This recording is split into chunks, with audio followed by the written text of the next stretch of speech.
Alright, quarter 2 of the 2026 Criterion Challenge is in the books. For those who are new here, every year I commit to watching 52 films from the Criterion collection, one a week, each tied to a different theme or category. This quarter's categories sent me all over the place. The 1960s, the 1980s, Japanese cinema, sequels, debut films, 13 more films checked off the list. But if there's a thread that ties this quarter together, one that I didn't plan but absolutely noticed, it's queer cinema. 4 of the 13 films I watched this quarter center queer characters, queer desire, or queer identity in completely different ways. We've got the Wachowskis doing neo-noir Hitchcock, John Cameron Mitchell giving us what might be the greatest rock musical ever made, and Rainer Werner Fassbinder going full Fever Dream, as well as a 3-hour French coming-of-age epic, which contains one of the best screen performances I think I've seen this century. Beyond that, we've got Billy Wilder at his most cynical, a devastating nuclear fallout film you've probably never heard of, Orson Welles making you feel trapped inside a Kafka novel, and the crime thriller from 1992 that Roger Ebert and Gene Siskel literally saved from going straight to video. 13 films, I'm excited to talk about all of them, so without further ado, let's get into it.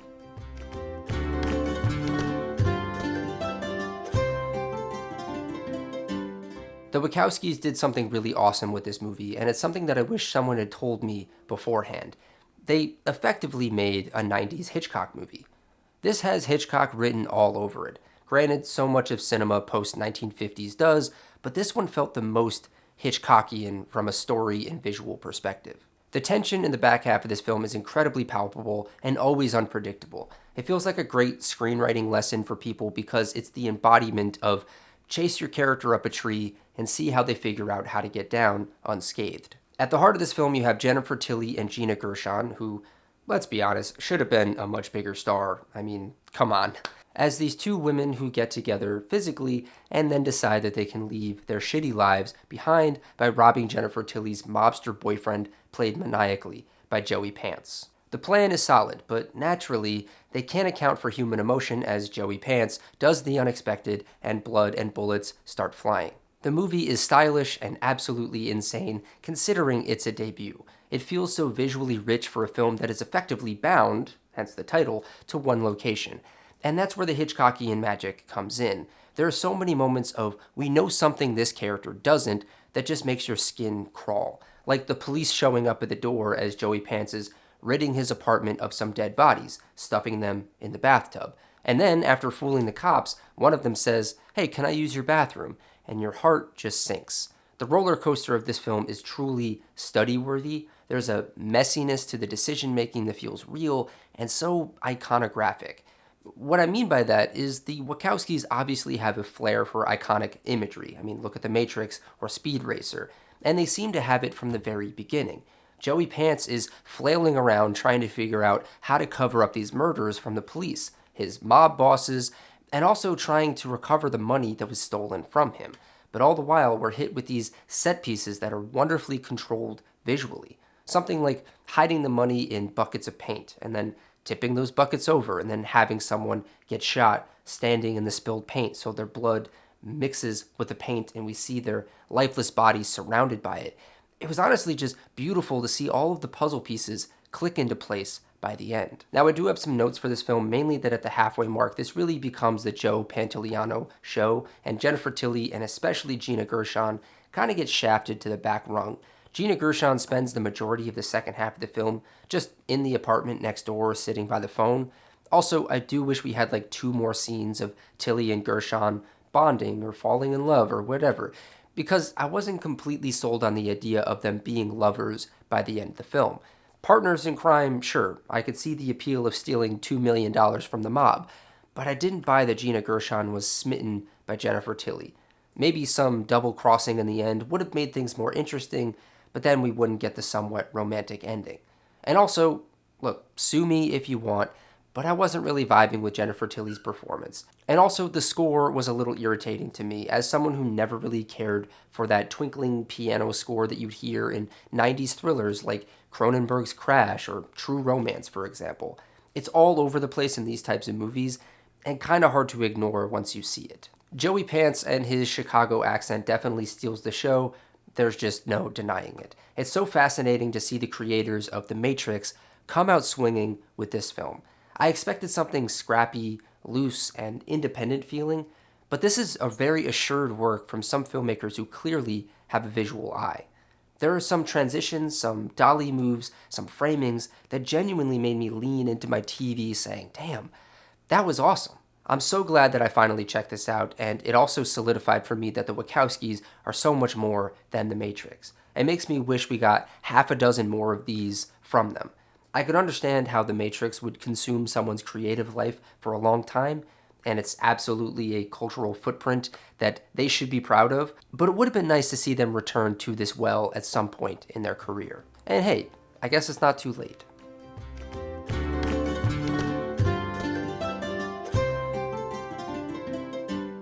Okay, this film kind of floored me. I went into this knowing less than nothing, and I came out the other end wanting to immediately play the soundtrack and dance in my office. What John Cameron Mitchell and Stephen Trask made with Hedwig and the Angry Inch is something that transcends its time and even evolving attitudes towards politics pertaining to gender identity and sexual orientation. As with most musicals, there is the story and there is the heart, usually expressed through song. This one finds a way to interweave the two with such assuredness and ferocity that I had to keep recalibrating my brain, because due to the scrappy nature of it, I think I was expecting a scrappy approach. The music blends right in with Hedwig recounting, through song or storytelling on stage, the story of her life. Being born in Berlin to an American serviceman and a disinterested mother, the soldier that offers a way out of Germany so long as Hedwig, once Hansel, gets a back alley gender reassignment surgery, which of course goes horribly wrong, leaving an angry inch and a person wrestling with two sides of themselves. You also have the young Christian rocker boy who runs off with her music to megastardom and leaves Hedwig horribly confused about love and confidence. It's a lot, but it never feels overbearing in the hands of John Cameron Mitchell's direction, like a mixture of Danny Boyle and James Maradino's SLC Punk. And the most effective elements of the film are the metaphors that it chooses to reinforce Hedwig's suffering. For instance, the myth of Aristophanes from Plato's Symposium, or Adam and Eve in the Garden of Eden, and the collapse of the Berlin Wall. At the end of the day, Hedwig is waxing poetic on the nature of love, the origins of it, where one can find love, and who should be deserving of it. Hedwig is perhaps convinced that she is trapped in a body that is yet to be split apart, yet to be separated from the love that was destined to find her.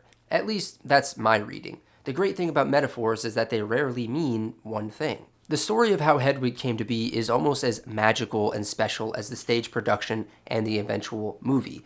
In a world and a country that seems to take steps backwards when it seems progress is made for people in LGBTQ spaces, it can be encouraging to see films like this that acknowledge the struggle to be understood and accepted, but insist that the fight must be fought if we're meant to get someplace tender together. This film is at times incredibly tragic, but never loses sight of the joy and pleasure of wearing the costume and winning the trust of total strangers or your loved ones so you can let your guard down and be who you truly are on the inside. And speaking of joy and pleasure, rock musicals are pretty hit or miss, and this one nails the sweet spot of the songs being expository and total bangers. The Origin of Love, Wig in a Box, Midnight Radio, and Sugar Daddy are among my favorites just on a first watch and first listen of the soundtrack. From a filmmaking perspective, I had to admire the creativity on display. It's far from a big budget film, but they use all the tricks of the medium to their advantage, keeping the camera roving, placing it in odd places, and adding infinite splashes of color. The shot of Hedwig's head in the oven as the camera does a 360 was the moment that I truly knew I was in good hands. Later on, the entire Wig in a Box number made me want to stand up and cheer due to the creativity. And just before Hedwig and Tommy kiss in the trailer, we see Tommy pulling the camera and Hedwig being guided toward us through a jungle of hanging clothes. Honestly, this should be required viewing for any cinematographers and directors out there looking to spice up their films with visuals that don't distract but actually enhance the story on screen. And speaking of that scene of Hedwig and Tommy in the trailer, I have to give major props to John Cameron Mitchell's performance because, man, what a fearless and physical one. When Michael Pitt pulls back after feeling what's in Hedwig's pants and says, "What is that?" you could feel the pain in hearing those words. And then when she comes back with, "It's what I have to work with." It's a perfect distillation of what it could feel like to be alienated from preconceived understandings of gender and sex organs and what makes a woman or a man, and then to explode into "What are you afraid of? Love the front of me, honey," was truly the most devastating thing. I'm not sure I've ever seen desire to be loved and understood and accepted so tragically displayed on screen before in such few words. That whole scene alone floored me, and Michael Pitt, side note, is doing wonderful work here as well for his limited screen time. So yeah, definitely among the best films I've elected to watch for the Criterion Challenge. You've got killer performances, a deeply human and resonant story, and some absolute bangers on the soundtrack. What more is there to ask for? Well, sadly, I do wish the film were a little more focused when it came to Hedwig's relationship with her current bandmates, especially Yitzhak. The relationship there was fuzzy to me in all the wrong ways. I wasn't sure what was making Hedwig hold Yitzhak back from the wig and from performing in Rent. The ripping of the passport was so cruel. I guess it was murky in a way that I didn't find the rest of the film to be. But even then, during the performance of Midnight Radio, Hedwig giving Yitzhak the wig felt like the growth that we needed all along from her. I'm eager to hear other people's interpretations of the ending. Hedwig stripping herself of the persona and walking down the alley in her or his birthday suit. The dialogue surrounding gender identity is one that I want to be respectful of and not adhere to mere binaries, but seeing as Hedwig seems not to have even wanted the gender reassignment surgery in the first place, I have to see the ending as a shedding of a perceived identity and an acceptance of the true identity, as though the Hedwig makeup and the wigs and the persona is a mask to shield a deeply conflicted individual underneath, and now that mask is lifted to reveal a human underneath, more confident than ever in who they are. I'm sure someone out there can explain it more elegantly, and for now, that's what I got, but I'd love to hear from others.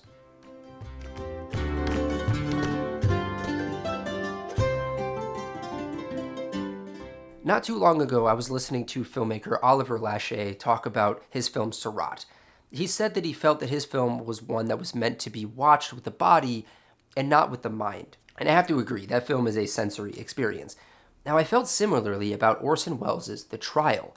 I can firmly place this in a pretty niche category of films that work for me on the I get what you're doing and it's working level, but then it loses me on the experiential level. Meaning I can connect with it intellectually to some degree, but that doesn't mean that I enjoy the process of watching it. Now, I had to write out what this film was about after it was over just to make sure that I understood it right, so bear with me. Joseph K. wakes up one morning and is told he's under arrest, but he's not taken anywhere, he's not told what the charge is, and he's free to go about his normal life. He spends the rest of the film trying to find out what he's accused of, navigating a Byzantine and incomprehensible legal system, and ultimately trying to clear his name. He never succeeds, he never even finds out the charge. And that's essentially it. Very little happens in a conventional sense. There's no mystery solved, no crime revealed, no justice delivered. The point is the process, not the resolution. And boy, what a process. The Trial, akin to films like Beau is Afraid, or If I Had Legs I'd Kick You, or Weekend by Jean-Luc Godard, or Darren Aronofsky's Mother, is presented in such a way that is meant to provoke anxiety and discomfort from the viewer across its entire runtime. You will have long sequences of characters talking over each other, asking questions and not receiving answers, etc. Much of this movie feels like an improv game you'd see on Whose Line Is It Anyway, where they can only ask questions. This film is really effective at getting that inert feeling across through dialogue. You could see things happening on screen, but things are not progressing. And that inertness is a feature and a bug of the film. On the one hand, it's well managed and well executed, but on the other, it doesn't make for a fun viewing experience, and thus, the tug of war is born. Am I repelled by this film? Yes. Is that the point? Probably. Does that make it a success or a failure? That's the million-dollar question. Now, the goal of the film is meant to map onto any society since Kafka wrote the initial novel. It's a takedown of modern bureaucracies like insurance companies, immigration systems, legal processes, HR investigations, any system where the rules are opaque, the goalposts move, and you can never quite reach the person who actually makes decisions. Part of me sees this plainly in the film, but yearns for a version of this that is just like 10% more true to the real world and not so metaphorical in its approach. You're supposed to leave feeling like your brain is mush. That's the experience that Kafka and Orson Welles wanted to create. The confusion I feel watching it mirrors the confusion that Joseph K. feels living it. But the distance I felt made it difficult to graft this to my present day lived experience. Sure, I've had to battle with doctors or go to the DMV, but it's rare that those bureaucracies feel this intense. And then the sort of leaps in logic felt just a few steps too egregious and pointless, like the scene where the two inspectors are being flogged for trying to collect bribes from Joseph. But for some reason, the flogging is happening in a supply closet at Joseph's job. Not really sure what's going on there. There's no doubt a lot to unpack here thematically. Guilt without cause, the impossibility of justice, Kay's complicity in the whole thing, his arrogance, and the role that women play in the story. But frankly, I don't have the time or the energy to fully dive in the way that I wish I did. Nor do I really have much of a desire because the film left me feeling pretty lukewarm in general. Now, from a technical perspective, I think this is where the film truly thrives. I love the cinematography. Edmund Richards did a really great job creating unease through his use of framing, lighting, and camera movement. This film really does feel like it never stops moving, which is extra special considering it feels like the story is running on a treadmill, intentionally. And the production design is very enthralling. It's all angles. Several shots in this film will be burned into my brain, like Kay walking into the courtroom full of people, or his walking through his job, all of the rows of desks, his running from the children through the tunnel to meet the painter. And it should be no surprise that the editing in this is frenetic and top-notch. If anyone has seen Orson Welles' F for Fake, you know that the man was pioneering what editing and filmmaking could do and the way that it could elevate the themes of a story. The fast cutting in this is among the best I've seen in the 1960s, and I can think of plenty of examples where this technique is implemented poorly. I will say one unfortunate aspect that pulled me right out of this film is the dubbing of the voices. Typically, when you watch, say, old Italian films, you'll see the limitations of recording sound on location and the necessity to dub the dialogue in later. It bothers me in those films like Fellini's La Strada, but generally I accept it because I know what they had to work with. But here, I'm a little puzzled as to what technical limitations were limiting them from getting clean audio on set. I'd honestly love for an expert to clear the air on this. It was a real thorn in my side the entire time while I was watching, and something I had trouble getting past. The cruel irony in all of this is that my frustration with this film might be its greatest achievement. On the one side, you have an undeniable technical achievement. Welles is deploying every formal tool at his disposal, the editing, the camera movement, the production design, the performances, with real precision and intention, and it shows. On the other, you have a film that is by design unpleasant to be inside of. And here's what makes it such a hard thing to score. Those two things aren't in opposition. The repellent quality is the craft. Welles is using the language of cinema to make you feel exactly what Joseph K. feels. Trapped, off balance, vaguely implicated in something you don't understand, and it works. And it's deeply uncomfortable. I'm left in a strange position of being unable to criticize the film for the very things that kept me at arm's length about it, because those things are precisely what it's trying to do. Whether that counts as a recommendation, I genuinely can't say. You'll have to decide for yourself.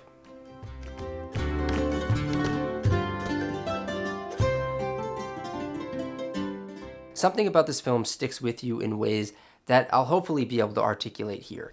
First off, the confidence of this film is kind of otherworldly, especially when considering the story of how this got made. A story summed up well in the Criterion essay, One False Move, Lock Things Up by William Boyle. As a writer in the trenches of self-doubt as I near the age of 30, hearing the story of Billy Bob Thornton and Tom Epperson willing this film into production is so inspiring. With the help of Jesse Beaton, Ben Myron, IRS Media, RCA Columbia, Roger Ebert, and Gene Siskel. The fact that Siskel and Ebert saved this film from straight-to-video hell is also a miraculous success story that is rare to come by over 30 years later. But then there's the film itself, which my first reactions were fairly mixed on. But then the context comes flooding in, and suddenly it's difficult to dismiss this as just a run-of-the-mill violent crime drama from the early 90s. Because in fact, it's much more than that. There are layers of complexity that somewhat turned me off while watching it, but I think that plays into my expectation for this to be something that it wasn't. I wanted this to be mindless, But when it turned out to be incredibly mindful and deliberate and carefully crafted, it came as a bit of a surprise. The film opens with a violent, senseless crime. Ray and Pluto commit these murders like they're nothing, hardly flinching at the idea of taking a life. When Pluto plunges a knife into his first victim, I audibly let out a "what the f***."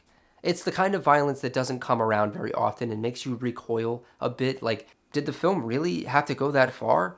There's an ease with which the violence is perpetrated that is just so unsettling. And then you have Bill Paxton as the aw shucks yokel from Arkansas, waiting for these murderers on the lam to wind up in his neck of the woods. And the best types of films are those that surprise you and make you question your own morals. He's ostensibly our protagonist, a country sheriff who wants to play cowboy and be a big city cop. He makes mention that he's never even had to pull his gun out in Star City before. And he idolizes these two LA detectives who arrive in Star City as superheroes. No doubt he's been watching too much TV. Also interesting to note what this means considering the film came out not long after the Rodney King incident in LA and the LA riots that occurred after. Paxton is our protagonist, but he's far from innocent, despite what his aw shucksiness would have you believe. First, he's a racist, even if it's the casual kind, like saying the N-word at dinner because it's a language you were raised with. And then, of course, there's his relationship with Lila. When the reveal happened in the film, when he sees Byron and we, the audience, just know there's something else going on there, I wasn't sure how I felt about it. It felt like a hat on a hat, like one too many things going on in this crime movie.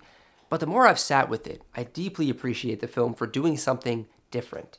And the ending shot of Hurricane bleeding out in the dirt, talking to his biological son, whom he's kept secret for 5 years, was deeply heartfelt and the perfect bookend to this tragedy. The best crime films, thrillers, and horrors show us the thin line between good and evil. They show us the transference of guilt. They show us the root cause of evil, which tends to lead to evil begetting evil.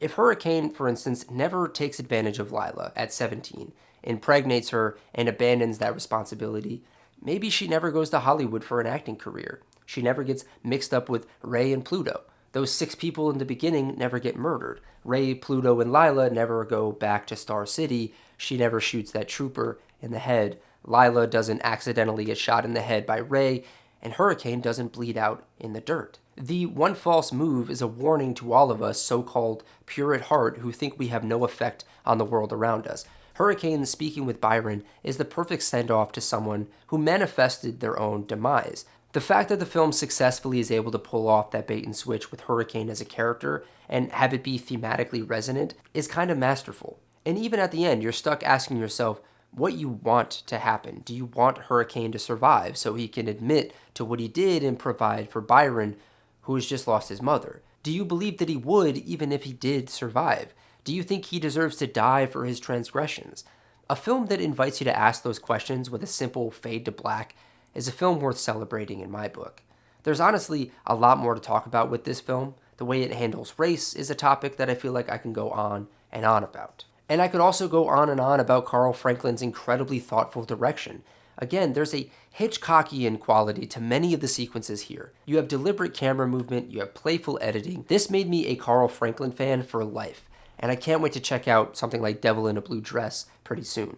I also feel the need to mention where this stands in the lineage of other crime films of its kind. There was a boon of violent, gritty crime movies in the 70s and 80s, but few prior to this feel like they are propelled with that slow-moving energy. The biggest comp I could give for something that predates One False Move is something like Blood Simple. Afterwards, you get things like Fargo, True Romance, LA Confidential, A Simple Plan, Wind River, Hold the Dark. Even No Country for Old Men feels like it's borrowing something from One False Move, which is borrowing from Blood Simple, so the Coens are sort of borrowing from themselves. Structurally, this type of film is always my jam, where you have two forces slowly closing in on one another. It's like watching a car crash in slow motion. You know what's coming, and yet when it does, it's still morbidly satisfying. So look, I came into this expecting a decent little crime movie, and left with something I'm still turning over in my head. Thornton and Epperson wrote something pretty extraordinary here. Carl Franklin directed the hell out of it, and the fact that it almost disappeared into straight-to-video obscurity is genuinely depressing to think about. 30 years later, it still has more going on under the hood than most films that get 10 times the attention. I don't know what else to say. Some movies just earn it, and this one absolutely did.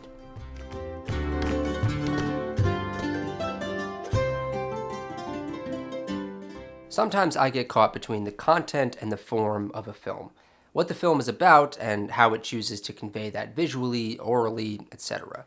A film is often leaning toward either pole. Some films are flashy and visually inventive, but offer little emotional excavation.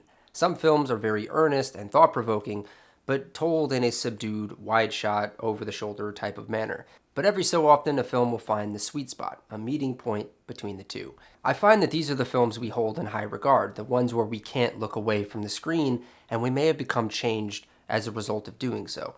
That's the framework I generally go into films with, which is why my experience of The Dead, the final film by John Huston, is a bit of a tricky one for me. I would describe my viewing of this film as bored yet captivated. If you asked me to plot out what happens in this film, I'd be able to give you the broad strokes of it. There's a Christmas party in 1904 in Dublin where some friends and family gather to dance, recite literature, listen to some piano, listen to a song being sung, and then go downstairs to enjoy dinner before going home. That's the literal of what happens, and then there's the excavating beyond the surface.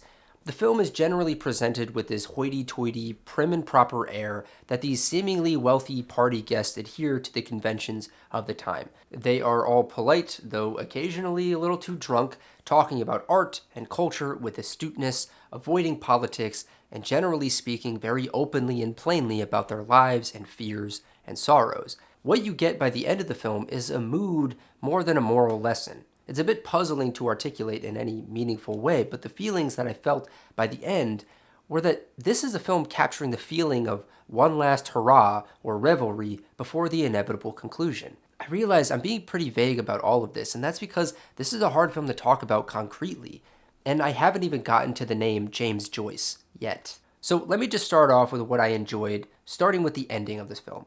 I found the film, again, boring yet captivating. And then by the end, I found myself melancholic. Unknowingly, it seemed I was being enveloped in an atmosphere of culture and loving and merriment, only to see Donald McCann and Angelica Houston go home and be met with the subject of mortality. Angelica Houston's story about the young boy who died of pneumonia in her youth, followed by Gabriel gazing out the window with his voiceover drawing the film to a close, was very powerful stuff, led mostly by the truly astounding beauty of James Joyce's words. Having never read anything by James Joyce, I was incredibly connected to the language of the film. I'm not sure how much of Joyce's original text is used by Tony Houston, John's eldest son, but there was an element to me feeling like I could listen to these partygoers speak to each other for hours. Another positive goes back to that topic of form versus content. While I wasn't always certain what I was gaining from the content, I was stunned by the power of the form. John Huston is a legend whom I haven't seen any other work from, unfortunately, and knowing this was his last film adds another meta layer to the content. But above all else, I was enamored by the camera movement and the cinematography in general. There's real warmth and real purpose to the movement. The camera will often glide across a room on a dolly or linger on Angelica Houston listening to an opera singer sing a song in the upstairs room, one of the most striking images and scenes in the entire film. Knowing that John Huston was on his last leg during the production of this makes the beauty of it all just so much more staggering. There is a playfulness here as well. The shot of the plate being passed down the table as it's loaded up with food made me cock my head in delight. And this film needs that playfulness somewhere, when so often the things the patrons are saying can go in one ear and out the other. Again, the mood is the message here. It's interesting that I watched this just a few days before going home and seeing my family to celebrate Easter. You get older and it can be more and more difficult to suppress the melancholy of seeing your loved ones age, of knowing that these good times won't last forever, and reminding yourself to soak it all in when you can. I'm not always capable of doing that, I know that, but I do believe that that's the core of what James Joyce and John Huston are conveying with this story. And maybe it was the period piece of it all that made it difficult to connect fully for me. Maybe it's the seeming introduction of conflict and the stripping away or ignoring of it, like the woman who winks at Gabriel, or the note that's in his pocket that he keeps looking at, or the money that he gives to the maid, or the drunkenness of Freddie and Mr. Brown. There are threads introduced all throughout this film that indicate the story will go in a certain direction, and then they just get tossed aside. At one point, someone brings up politics at the dinner table, and you think, for a moment, okay, they're gonna really tear into each other. And yet it gets squashed when one of the aunts says, hey, no politics at the table tonight. And then that's that. I actually think this is the type of film that would be more rewarding on a rewatch due to not being burdened with the element of expectation. But as a first time viewer, I found myself craving stakes and tension, but being whisked away by the form so much that I was then T-boned by the content of the end. It really does have one of those where is this going qualities that's followed by an oh, so that's where it's going. So yes, my rating of this is probably more representative of the immediate out of the theater experience, that bored yet captivated feeling. But after sitting with it for some time, I can extra appreciate the beauty of this film from the inside out, from the camera work, the performances, the language, and the dialogue, and the message beneath it all. Perhaps that's the greatest gift this film offers, not the resolution of its many threads, but the acceptance that threads need not resolve. John Huston in his final act of filmmaking and James Joyce in what is apparently considered his most tender piece of prose are telling us the same thing, that the living and the dead are not so far apart as we might imagine, that the warmth of a room full of people laughing and singing and arguing about tenors is kind of in itself a kind of grace, and that it will pass as all things pass into the gray world beyond the window. I walked away from the dead not quite able to name what had been done to me, only that something had gotten through the cracks in the boredom, through the gaps in my expectation, and settled in me the way that beautiful things tend to do.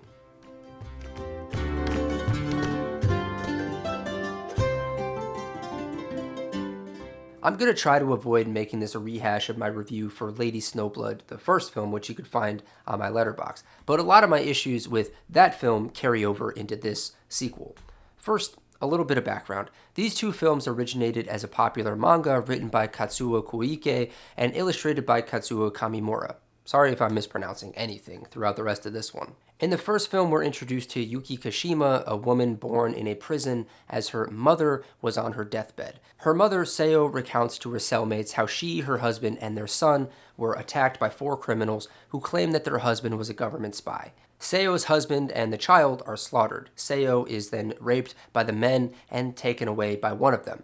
After killing that man and escaping, she's captured and sent to prison, but gets herself impregnated by a guard so that she could send her daughter Yuki into the world as her instrument of revenge. Now, what follows in the first film is much like Quentin Tarantino's Kill Bill, where Yuki is tracking one by one each of the 3 remaining criminals to get revenge for what they did to her mother. Yuki, or Lady Snowblood, is born with the purpose of enacting revenge. Her mother looks at her infant face and says, "You will live your life carrying out my vendetta. My poor child, you are an Ashura demon." That's pretty much what you need to know going into Lady Snowblood 2, Love Song of Vengeance. We open the film with Lady Snowblood on the run from the law for the murders that she committed in the first film.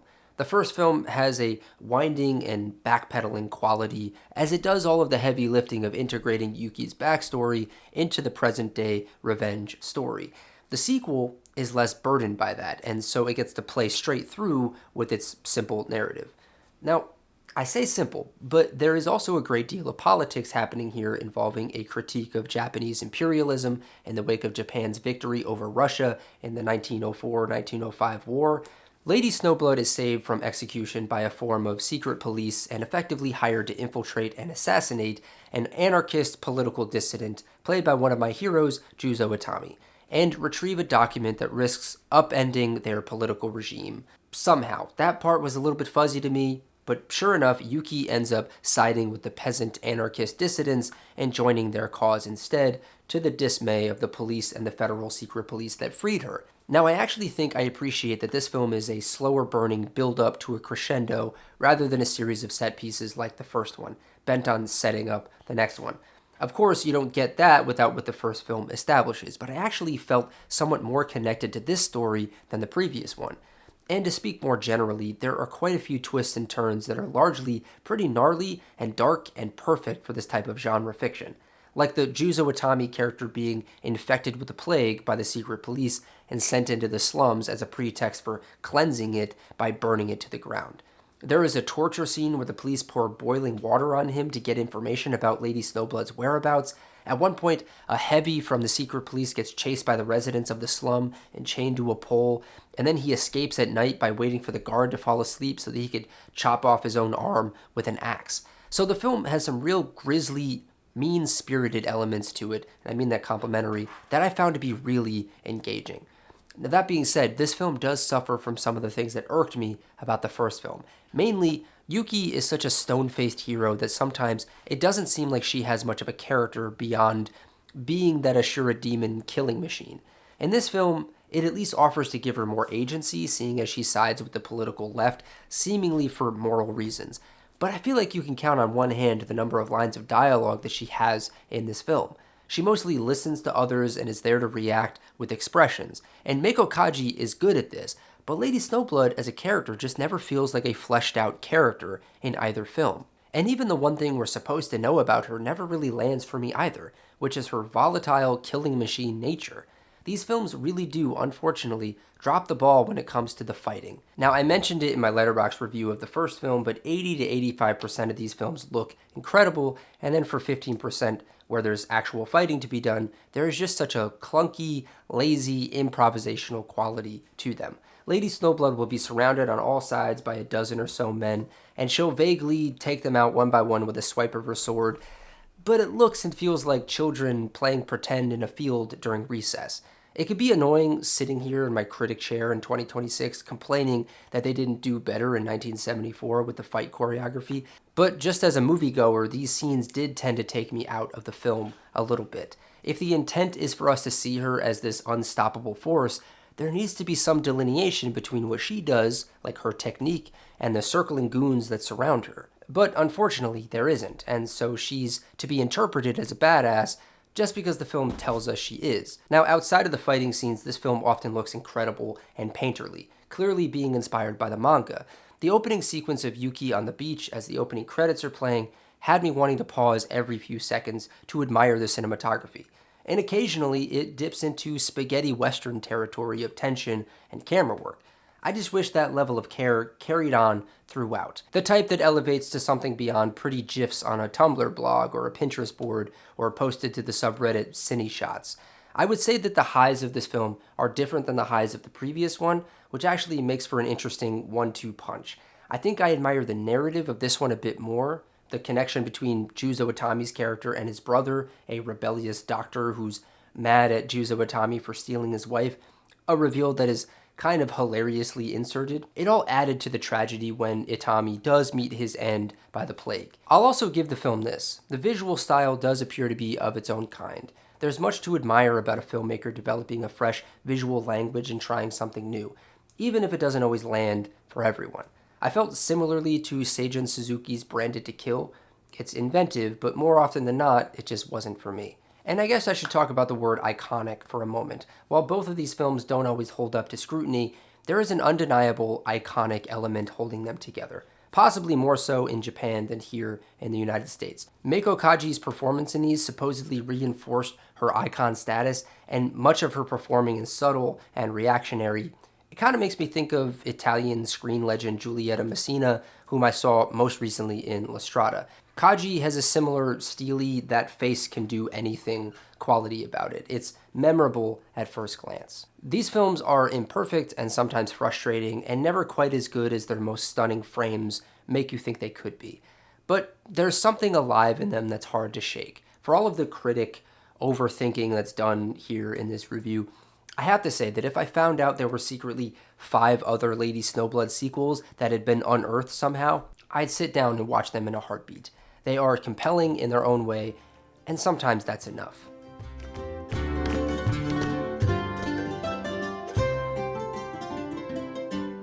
I added I Married a Witch to my Criterion challenge on the recommendation of one of my viewers on this very channel. They said it was charming and funny, and lately I could use a little charm and humor. What I got was that and much more. This film is tightly packed with giddiness, frantic energy, memorable performances, a premise that's equal parts brilliant and sweet, and a whole host of cinema lore to dive into if you're so inclined. This film is about a man, Wallace Woolley, whose lineage has been cursed by a witch named Jennifer 250 years prior. The curse was that all of the descendants of the man who had her burned at the stake would find themselves in loveless marriages, that they would never marry the right person. Now, cut to Wallace, a man running for governor, soon to be wed to a woman who he can't stand. When a lightning bolt frees the witch Jennifer and her father Daniel from their grave in the roots of a tree, she finds Wallace and figures, hey, she'll taunt him a little bit more and make his life more miserable by making him fall in love with a woman he can't marry, i.e., Jennifer herself. What follows is a collection of dazzling set pieces and in-camera special effects that had my jaw on the floor and a smile from ear to ear the entire time. Like when we're introduced to the now freed Jennifer and her father as floating wisps of smoke, they drift through a field, hide out in some whiskey bottles, and float on a broom. Later on in the film, Wallace and Jennifer are in the backseat of a taxi being driven by Jennifer's father as the car lifts off into the air and flies through the sky. It brings me so much joy envisioning the craftsmanship and ingenuity it would have taken a crew of filmmakers in the early 1940s to figure out how to pull off such a trick. Outside of the special effects, we get the madcap humor of something that Ernst Lubitsch would have come up with, though slightly slower paced and more subdued. Or perhaps like the work Billy Wilder would perfect throughout the 1940s and 50s. Or more relevant, it has a Preston Sturges quality about it, which is appropriate because Sturges had a hand in helping Renee Clare, who I'll get to in a minute, get Paramount interested in making the film after Clare had a failure with his film The Flame of New Orleans in 1941. So yeah, this film has a classic screwball wit and charm, even if it often does feel confined to its set of 3 locations. And even with its smaller runtime, which is less than 80 minutes, the film does kind of feel like it spins its wheels, unable to progress the plot much further in the back half. Now, inevitably, Jennifer's plan to ruin Wallace's life by feeding him a potion that will make him fall in love with her is thwarted when she drinks the potion accidentally and falls madly in love with him, the one man she hates above all else. At that point, the film pivots into Jennifer madly courting Wallace on his actual wedding day. And just to put it into a word, this whole thing is simply delightful. I didn't find myself having many qualms with the film other than some stalled inertia in the second half and perhaps an ending that feels a little bit too rushed. And part of the reason this film works so well is the 2 leads, Friedrich March and Veronica Lake. March is a 2-time Oscar winner who seems to be somewhat forgotten by time, which is a shame because at least here, he balances the absurdity and the straight man energy so well against Veronica Lake's playful, devilish behavior, both in the film and behind the scenes, the prankster that she was. Veronica Lake is another one of those tragic old Hollywood tales that I urge everyone to look into. She's stunningly beautiful and always a delight to watch on screen. Between this and Sullivan's Travels, I'd love to see her entire body of work. But legend has it that she didn't have very many friends and was a handful to deal with on set. Definitely go read the Criterion essay by Guy Madden if you want the SparkNotes version of the Veronica Lake story, because it's sort of genuinely heartbreaking. But anyway, Friedrich March and Veronica Lake have wonderful 2-hander chemistry on screen together. I always love a good witches and curses story, and mixing it into a rom-com is sort of a brilliant move, and one that heavily inspired the TV show and then the movie Bewitched. Now, back to the Hollywood lore of it all. Renee Clare is a name that I had never heard before, but is certainly one that I'm interested in visiting more often, like Preston Sturges or Lubitsch and others of that era. He's another one of those names that seems to get eclipsed by more successful names, but had a string of great films in his lifetime after leaving France and the Dadaists like Man Ray and Marcel Duchamp to make films in Hollywood. His star quickly faded as Hitchcock and Douglas Sirk were gaining steam in Hollywood, and sometimes that's just the story of Hollywood. But that's why things like the Criterion Collection and other film preservation services are so important. Not only was Clare clearly a skilled storyteller,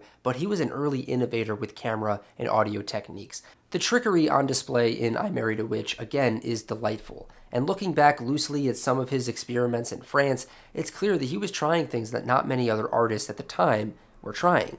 I'm definitely adding Renee Clare to my growing list of minor filmmaker obsessions, and it's all thanks to the Criterion Challenge and to that one YouTube comment.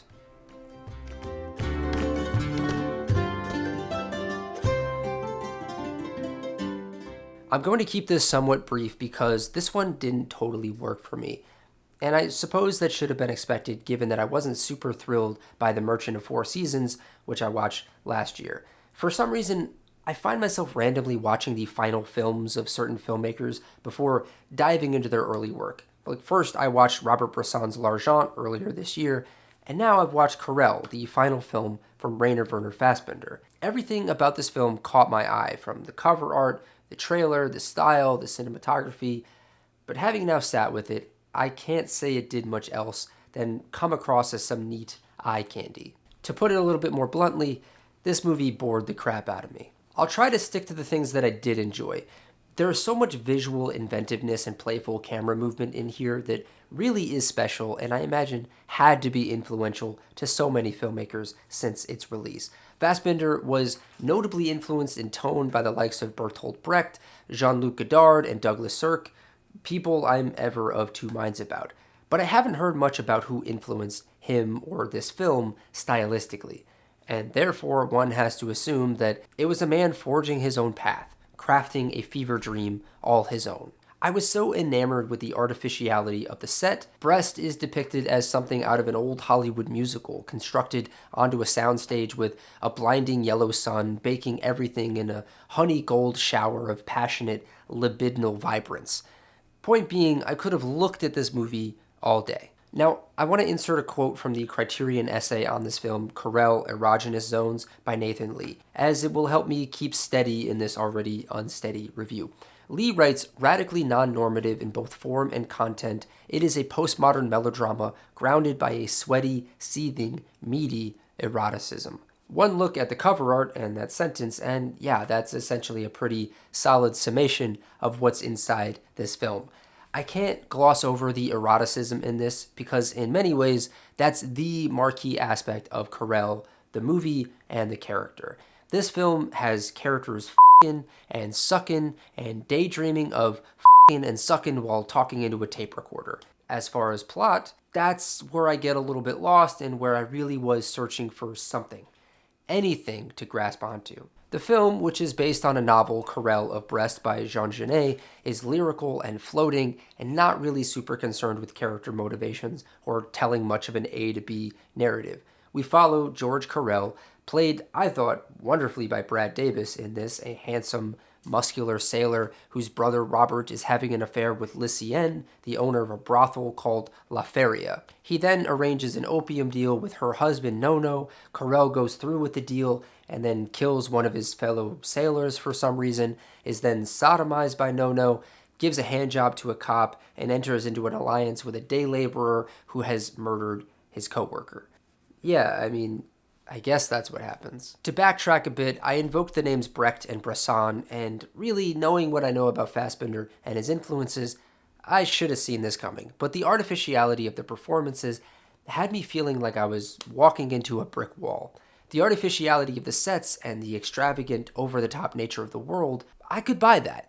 But the way characters talk, the frankness with which they communicate, the languid melodrama of it all, really got under my skin and made the experience quite a slog. Not that I'm anyone to really tell a so-called master like Fassbinder what he should be doing with his time in art, but I felt that by matching the a-naturalism of the environment with the alienating nature of the performance style was a bit like watching Gautier's music video for somebody that I used to know, where he's painted and blended in with the wall, you know what I'm talking about? Like, I know there's a person there, but he blends in. There's hardly any contrast. Okay, maybe that was a dumb example, but you know what I mean. And this is the same complaint that I had about L'Argent, only that film isn't half as pretty to look at as Querelle, so Querelle takes the lead in that regard. I think for me, the whole thing risks being too alienating in a story which seems to want to invite both queer and non-queer folk alike into the headspace of queer desire.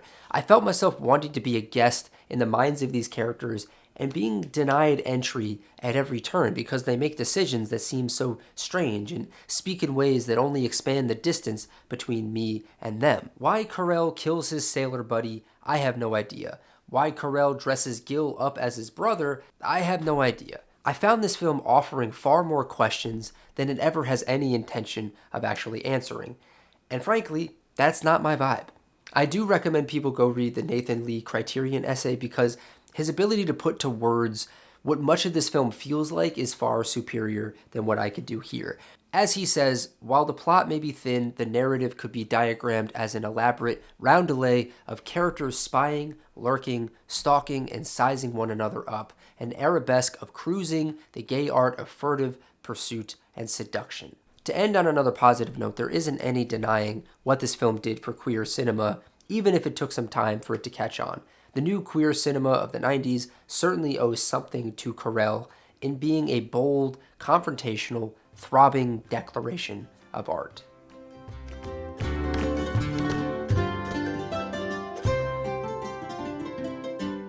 I don't know how the man does it, but every time I finish a Billy Wilder film, I am flooded with the urge to watch another one. To watch them all, honestly. Ace in the Hole quickly climbed near the top of my favorite Wilder films and makes for an interesting double feature with Sidney Lumet's Network, which I also recently watched for the first time. Or maybe even a triple feature with Network and Nightcrawler. I think I had this idea in my head about Wilder being an all-out comedy guy, but the more of his films I see, I get the sense that maybe his comedies have been the outlier, and films like The Apartment, which I know is a comedy, but it's also very serious, or Double Indemnity, or Sunset Boulevard, and now Ace in the Hole, seem to be where he thrives for me personally. Even something like 1, 2, 3 seems to defy any clean genre, and Wilder's ability to weave in and out of various genres only inflates my admiration. So going into Ace in the Hole, I wasn't sure what to expect. I knew it was about a journalist covering a developing story of a man trapped in a cave-in. That was it. What I certainly didn't expect from a film from 1951, no less, was a character so despicable from the very outset. Charlie Tatum, played wonderfully by Kirk Douglas. He's a guy who knows he's a shitheel and continues being a shitheel. I also wasn't expecting this film to look and sound and feel as lively as it does. Wilder seemed to be ahead of the curve on a lot of things that would become normalized in Hollywood storytelling, but the intricacies of the plot, the characters, the huge expansive vistas of the New Mexico desert filling up with a carnival and a parking lot of looky-loos, and not to mention the way this film ends, really elevated it to another level of fortune teller to me. Before I dig into spoilers for this, let me explain what this film is. Charlie Tatum, a newspaper journalist who's been fired from multiple publications, finds himself in Albuquerque and settling into a small-town paper, eager for a hot new lead, a story that will revitalize his career. That's when he stumbles on a small town 3 hours away where a man named Leo has become trapped in a cave-in. The film then quickly becomes something much darker when Chuck, using his savvy instincts for sensational journalism, begins taking charge of the rescue of Leo, but not before maneuvering the effort to go on a bit longer so that he can milk every drop of human interest from this horrifying story. Soon enough, gawkers and local townspeople show up to witness the rescue of Leo as Chuck begins shopping his talents around to other newspapers. Now, there's a lot left out there, like Chuck's relationship with Leo's wife, his deal with the county sheriff, and the fact that all of this is packed neatly into a parable about human greed and the inherent corruptibility of the press. Now, what Billy Wilder understood, and what makes this film feel less like a period piece and more like a prophecy, is that sensationalism isn't a byproduct of bad journalism. It is the journalism when the incentives are right. Chuck doesn't distort the story of Leo's entrapment. He is the story, shaping its contours, extending its runtime, selling it back to an audience hungry for exactly this kind of suffering. It's the same rot that Network diagnosed 25 years later and that Nightcrawler diagnosed 60 years later. The news doesn't reflect America's appetite for spectacle so much as it manufactures it. And once that machine is running, the guy trapped in the cave, the actual human being at the center of the story, stops being a person and becomes content. At one point early on in the film, just after speaking with Leo, Chuck says, I'm not wishing for anything. I don't make things happen. All I do is write about them. a line that gets more and more chilling the more you watch and see that he does, in fact, make things happen. His innate understanding that bad news sells best because good news is no news causes you to examine the ways in which you interact with the media. At least it should. Now, I want to issue a major spoiler warning ahead, so stop watching if you haven't seen it. There's a different version of this film that ends with Chuck's confession as genuine remorse. The bad man made good by consequence. The Hollywood moral restored. Wilder doesn't make that film, And the clearest sign of that comes before Chuck ever opens his mouth to confess. Because Leo dies. I was biting my nails in the third act of this film, genuinely convinced the film would pull him out, that the rescue would land just in time, and Chuck would be forced to reckon with a man who survived him. But Wilder understood that a living Leo would let everyone off the hook. The media gets the happy ending it was engineering. The audience gets the catharsis it came for. The machine keeps running. Leo Minosa is dead. He died a quarter of an hour ago, with a drill just 10 feet away. Leo has to die because his death is the only thing that can't be repackaged, the only outcome that exposes the whole operation as what it actually was. Not a rescue, but a production. And even then, Chuck's coming clean is still Chuck working, still Chuck with his hands on the wheel of the story, even as the story kills him. The final image of Chuck collapsing on the floor as he's about to come clean almost directly mirrors the box office and public response to this film. It was a bomb because, among many reasons, people didn't want this level of cynicism.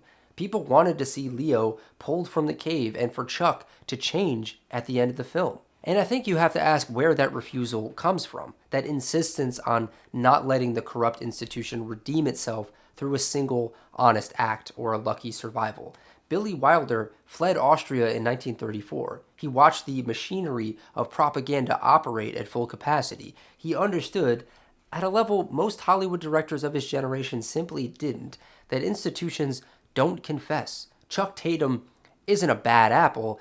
He's a proof of concept. And Wilder, who had seen what happens when nobody blows the whistle and also what happens when somebody does, wasn't interested in pretending that one man's conscience changes the system underneath it. Leo was always going to die. The carnival was always going to pack up and find the next cave with the person trapped inside of it. If you can't tell by now, I loved this. I loved the performances. I was blown away by the cinematography and scale. Every time they showed the vast expanse of cars and extras pulling up to the mountain, or that shot of the train arriving, really took my breath away.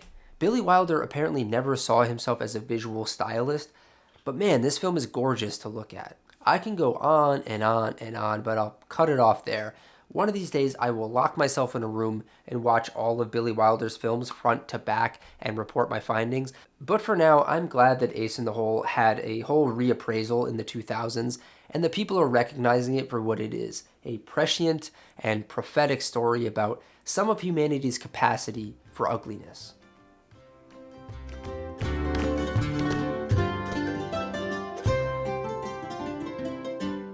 There is surprisingly little footage or conversation about this next film, Testament, from filmmaker Lynn Littman, which was her only theatrical feature film. All I had to go off of was the minimal cover design that you could see right here, and the description on Criterion's website, which describes this film as a suburban mother finding the strength to care for her 3 children after an atomic attack near their California home.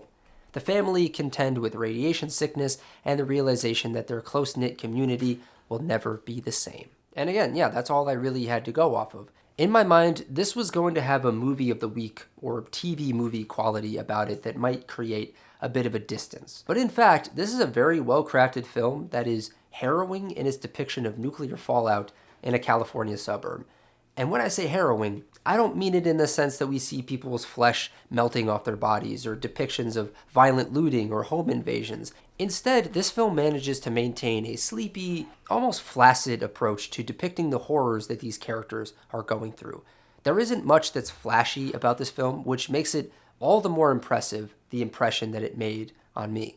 Jane Alexander was nominated for an Oscar for her performance as Carol, a woman who for most of the film is really just taking things in stride, putting on a happy face for her children, who are, no doubt, terrified, confused, and missing their father, who was supposed to be returning from a work trip in San Francisco. For a little bit of this film, I was a little confused where it was going. Life appears to attempt to go back to normal, or some sort of new normal. The kids still find time to play, they sit down for family meals, they go for walks around the neighborhood, but around the 45-minute mark, halfway, something in this film shifts and you almost don't even notice it. It becomes clear that a happy ending is nowhere in sight for any of these characters. And I just have to offer a warning that I will spoil this film going forward, but I do urge you to watch this if you're at all curious. So, like I just alluded to, the degradation of their small community is mostly seen through shots of Carol's son, Brad, riding his bicycle home and seeing how many more abandoned cars there are on the road. And then how a pickup truck is being loaded with bodies of the dead, and then how those bodies need to be burned because there isn't any more room or time or manpower to bury them. There is a scene that marked the shift for me and really made me sit up and say, oh shit, this is one of those movies. Carol is walking home and comes across her neighbor, played by a very young Kevin Costner, carrying a dresser drawer. It's never plainly said, but based on their exchange and his performance, you just know that the dresser drawer is going to be used as a coffin for his infant daughter, whom we've seen him and his wife carrying for the whole film up to that point. And then what follows that scene I can only describe as 45 minutes of the most matter-of-fact death I can think of on screen. And really, the most apt comparison I have is the ending of Michael Haneke's The Seventh Continent. If you've seen that film, you probably know what I mean, but if you haven't, here's another spoiler warning for that film. It's about a married couple and their adolescent daughter who commit suicide together, and you watch pretty much every step they take to do it. In Testament, it's like watching that for 45 minutes, except it isn't suicide, just the evolving effects of radiation poisoning on Carol's children and the other members of the community. I maybe want to refrain from spoiling outright how certain deaths happen, but the way they're depicted are so hauntingly inert. Like a seemingly harmless shot of Carol ripping up some curtains cuts to a wide shot of her wrapping the body of one of her teenage children in white sheets. Carol's youngest son, Scotty, played by Lucas Haas in his first screen performance, couldn't be more than 8 years old, and being shown his decline is maybe a 5-minute stretch of cinema that I will never forget.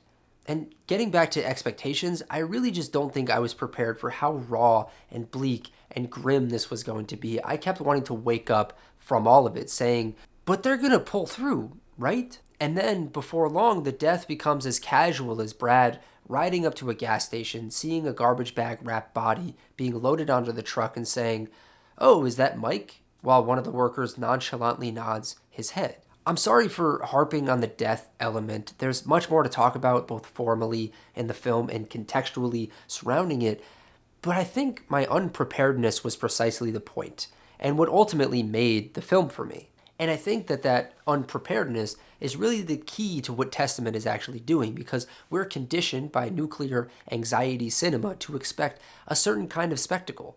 We expect the mushroom cloud, or the mobs, or the breakdown of civilization as something you could point to and say, that's where it all went wrong. But what Lynn Lippman gives us instead is something much harder to sit with. The idea that civilization doesn't announce its end, it just slowly, over time, stops showing up. There's no looting, no roving gangs, no moment where society visibly cracks in two. Carol's family doesn't fight for survival in any conventional sense. They just sort of endure. They eat dinner, they say goodnight, they do the dishes, and the horror accumulates not through spectacle, but through subtraction. The slow removal, one by one, of the people within the frame. What the film is really tackling isn't the death of a community so much as the death of normalcy, and the terrible effort it takes to keep performing it anyway. One of the more effective formal choices was to intercut passages of the film with 8mm home video footage of birthdays and vacations and a happy suburban family enjoying their backyard. A backyard that we now know becomes a graveyard. And I think that's also what makes this a more effective piece of anti-nuclear filmmaking than something more explicit might be. By refusing to show us the bomb, by isolating this family or this town from any answers as to where the bombs came from or why they were dropped, Lippman is insisting on a very specific scale of horror. Not geopolitical, not strategic, just this family, just these children. And the real casualty here isn't civilization in the abstract. It's the family unit that civilization is actually built from. And we've gotten pretty good at not thinking about it at that scale, because thinking about it at that scale is unbearable. Testament doesn't let you look away. And I gotta reiterate, it's definitely one that's going to stick with me.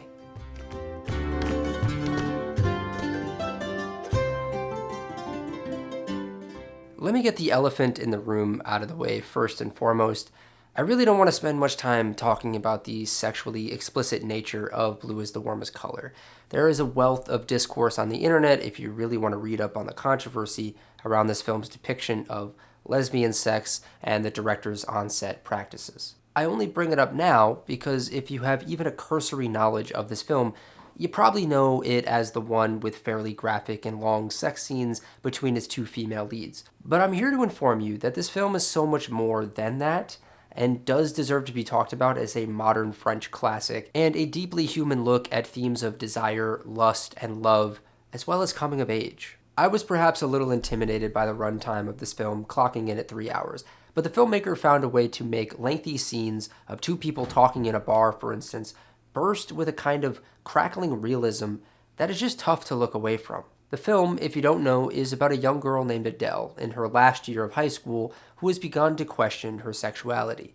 One day she meets Emma, an older woman with blue hair, and suddenly she has become smitten. What follows is the ebbing and flowing of their multi-year relationship, Adele's journey into her career as a primary school teacher, and Emma's attempting to break into the art world with her paintings. I have to kick this off really with what I think makes this whole thing work, and luckily the people over at the Cannes Film Festival agree with me, and it's the two leads at the center of this film. I'll get to Léa Seydoux in a minute, but I need to devote a good chunk of time praising Adele Exarchopoulos. I won't beat around the bush. This might crack my personal list of the 10 best on-screen performances of the 21st century. I felt that strongly about it. I found that she has a magnetism beyond her physical beauty that is so captivating to watch on screen.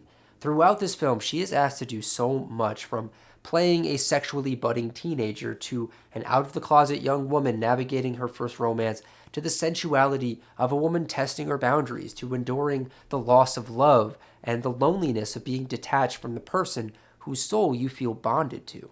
And when we talk about acting that is aiming for realism, we might look at filmmakers like Sean Baker or Andrea Arnold or the Duplass brothers.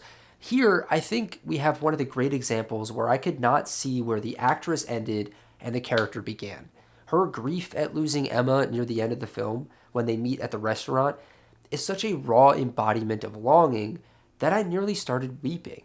The film takes place over a set number of years, and by the end of the film, you feel like you've lived a lifetime with Adele and experienced the all-too-real journey of love gained and love lost. And the way that the director shoots this film I found to be exciting, because I would venture a guess that 80% of its runtime is experienced in close-ups. Close-ups of faces, hands, body parts, or mouths as they slurp on spaghetti, and in doing so, I think it forces an intimacy with our protagonist. We spend so much time as a voyeur that's merely inches away from their faces that it's hard not to feel connected to them. As for Léa Seydoux, I think she also brings the heat, though she has a much different job to do.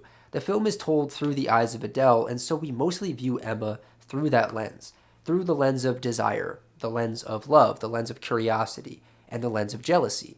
She's powerfully convincing as a cool and hip object of desire, as an elder lesbian who is smitten by someone, exploring their lust and guiding them toward a truer version of themselves.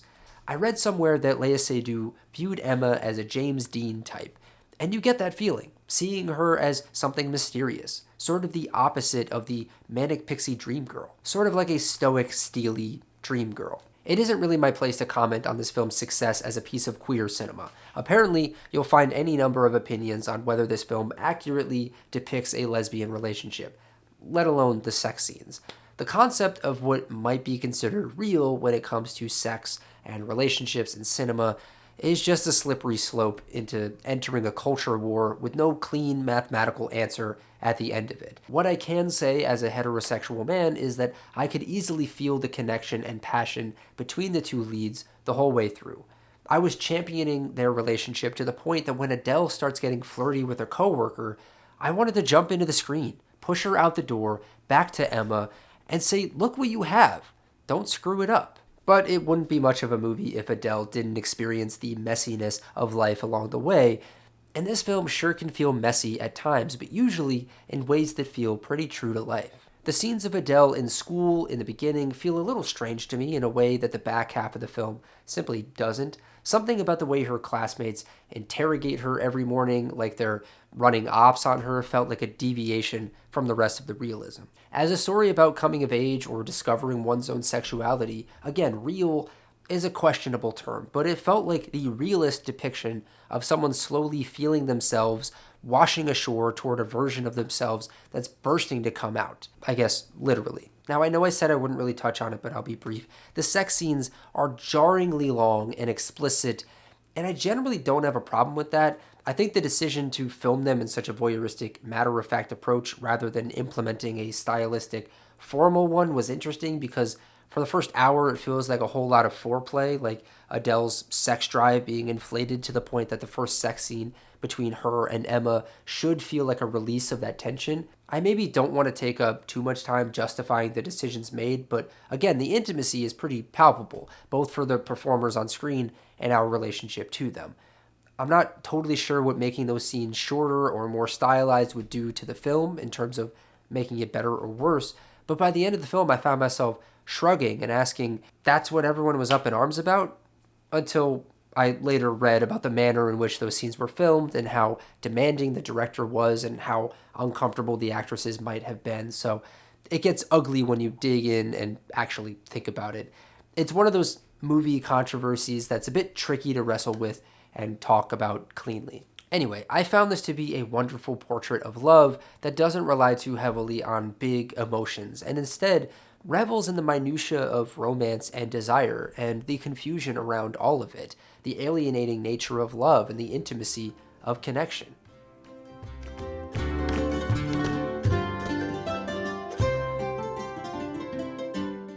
I gotta say up front that Written on the Wind crept up on me. I slowly started falling in love with it as it went along, like I was the victim of a spell being cast. The most I'd heard about this film was that it was made by Douglas Sirk, who, along with being a much revered filmmaker by many contemporary legends, is known as the king of the 40s and 50s melodrama.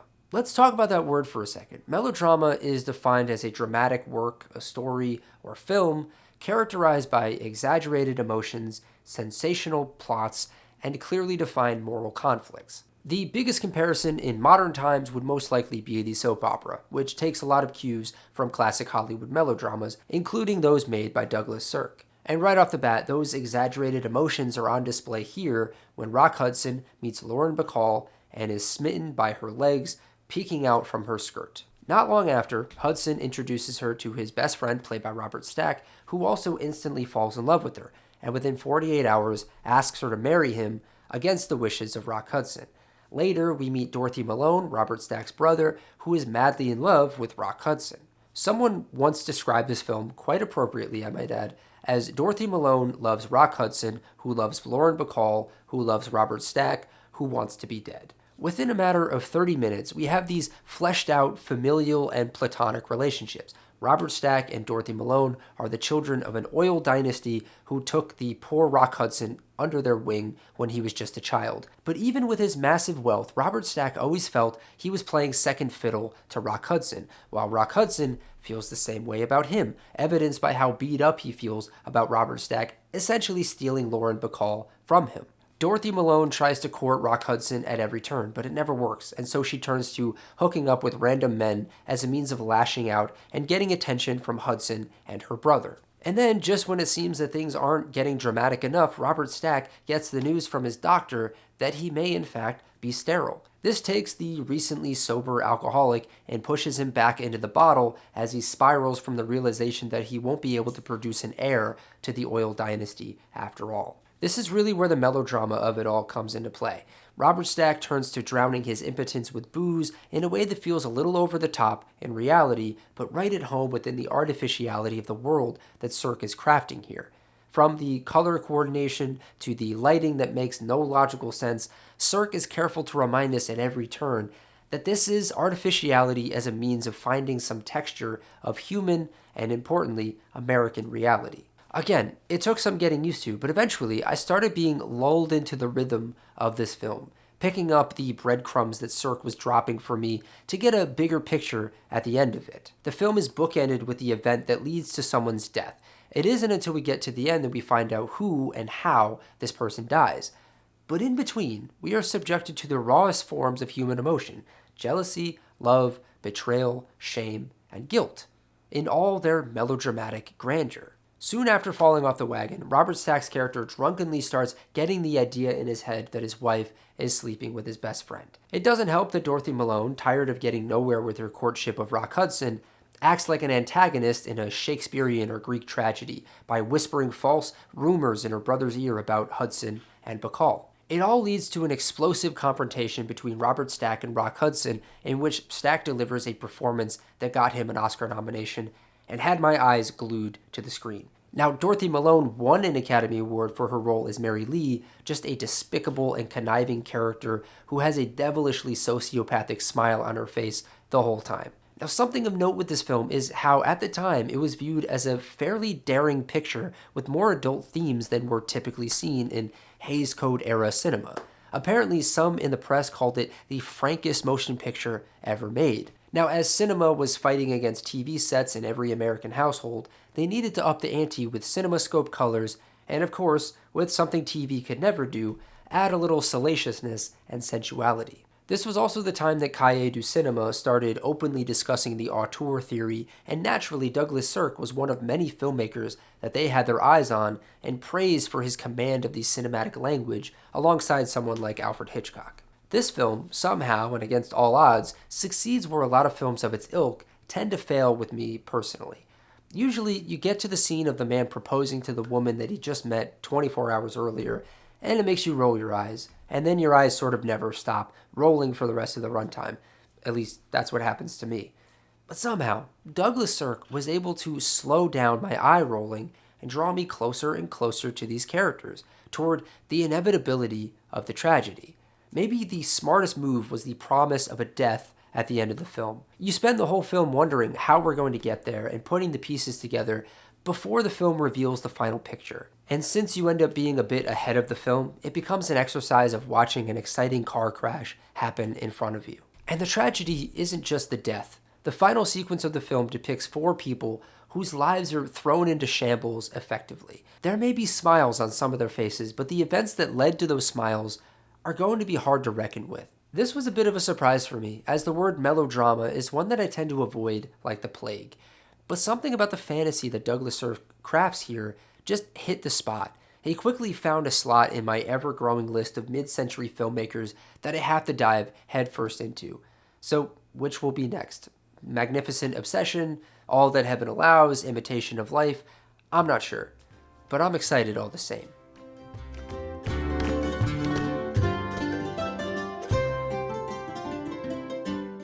Krzysztof Kieslowski's Three Colors trilogy is one that I've been circling for quite some time. It's not uncommon to see stills or clips from these 3 films on Reddit or Instagram from other folks praising the marvelously beautiful camera work on display. They always remained a set of someday movies for me, much like Kieslowski's other mammoth project, Decalogue. Now, when picking films for the Criterion Challenge category, a film with a color in the title, the obvious choice was to pick one of the 3 colors. Knowing absolutely nothing about any of them, I flippantly chose white, understanding it as a stand-in for the trilogy as a whole, so to speak. Admittedly, I haven't watched red as of writing this review or making this video, but after tackling both blue and white, I can confidently say that I'm on the Kieslowski train and ready to go for a ride with his whole filmography. Now, this won't be a review of the whole trilogy, just white, but when I finally get around to watching red, I may have to sit down and work out an entire essay because these films seem daringly, infinitely ripe for discussion and dissection. Take White, for example, which I will be spoiling ahead. The film is a tragic comedy of sorts, I would say, in which a Polish man named Querelle has just been divorced by his French wife in Paris. The reason for her divorcing him? Well, he's impotent and can't love her the way she wishes to be loved, i.e. with some orgasmic lovemaking. So she kicks him to the curb, forcing him to find his way back to Poland without any money or a passport. When he does, with the help of a suicidal card shark, he is elated at the sight of his dreary, snow-covered home of Warsaw. Now that he's back in his home country where things have changed due to it being a post-communist nation, Querelle sets off in search of ways to get rich quickly, and sure enough, it works. Through some lucrative land purchases, he's able to start a successful import-export business a la Art Vandelay. And all of this, it turns out, was in service of a very elaborate plot for revenge against Dominique, his now ex-wife. His plan is to trap her in Warsaw by framing her for his own death.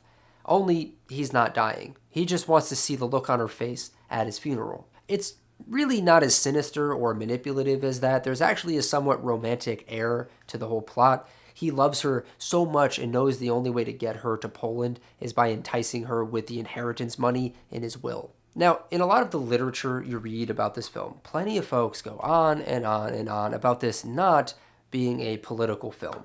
But they bend over backward to highlight Kieslowski's framing of a changing Poland as a land of opportunity, as a nation looked down upon by other nations, like France, for example. Knowing jack shit about Eastern European politics or history, this was obviously lost on me in the moment.